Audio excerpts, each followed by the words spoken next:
I read about Joyce Cooling in a NAMI newsletter that she was a talented jazz guitarist who had made it a cause to try to help raise awareness about mental health. We started this from, hey, what if we did shows and we could invite the local chapters of NAMI or the local chapters of Fellowship Health Resources to come and join us for these shows that we do. So we called it, the umbrella term is Music for the Mind. And felt like, gee, maybe there's some kind of a combination we can do here between her music and her desire to raise awareness and fellowship services and what we're trying to do. Somebody coming to a Joyce Cooling concert is just going to come because they love jazz. But in that process, they're going to get educated, and maybe for the first time. My family's musical. I have a lot of cousins that were professional musicians, an uncle that was professional guitarist, played with Billie Holiday and Ella Fitzgerald, and holidays were filled with music, and our childhood games were filled with music. So it just always was. She speaks with a lot of emotion, a lot of passion about her music, and about her involvement with mental health.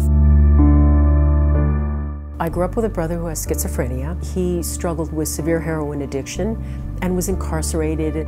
When that diagnosis of paranoid schizophrenia finally came back to us, we were like, oh my God, you know, this was 30 some odd years ago. I was embarrassed. And I'm not proud of that fact, but I too was shrouded in this stigma. Me, you know, a family member, I had to be educated.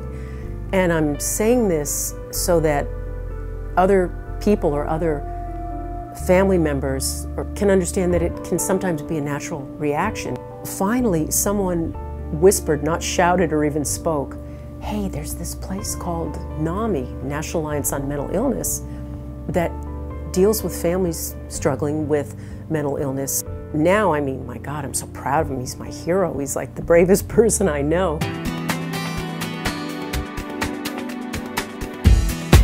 I think that the statistic of how many people are affected by this is grossly underestimated. I read stats that say 1 in 4 families deals with mental illness in some way. But if you take into account all the homeless people who are struggling with mental illness, the people that don't report it because they're still ashamed, and also addiction. Severe addiction to me is mental illness. But if we take into account all of those things, I think that it's more like every other family. A lot of people talk about the stigma. Joyce talks about the stigma, and I think her music is a way to kind of bridge that gap. What we're doing is we're cross-pollinating, and we're getting the mental health message out to the music community, but we're also getting the music message out to the mental health community. So it's a win-win. She could be spending her free time doing other things, but she's trying to do what she can to bring attention to mental illness. What I love about what Fellowship Health Resources does is that it's practical, hands-on.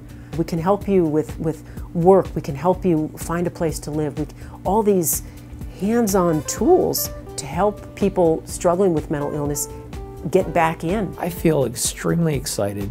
There is certainly a degree of satisfaction that we were able to come together. To actually get to meet her, to attend her performance is something special.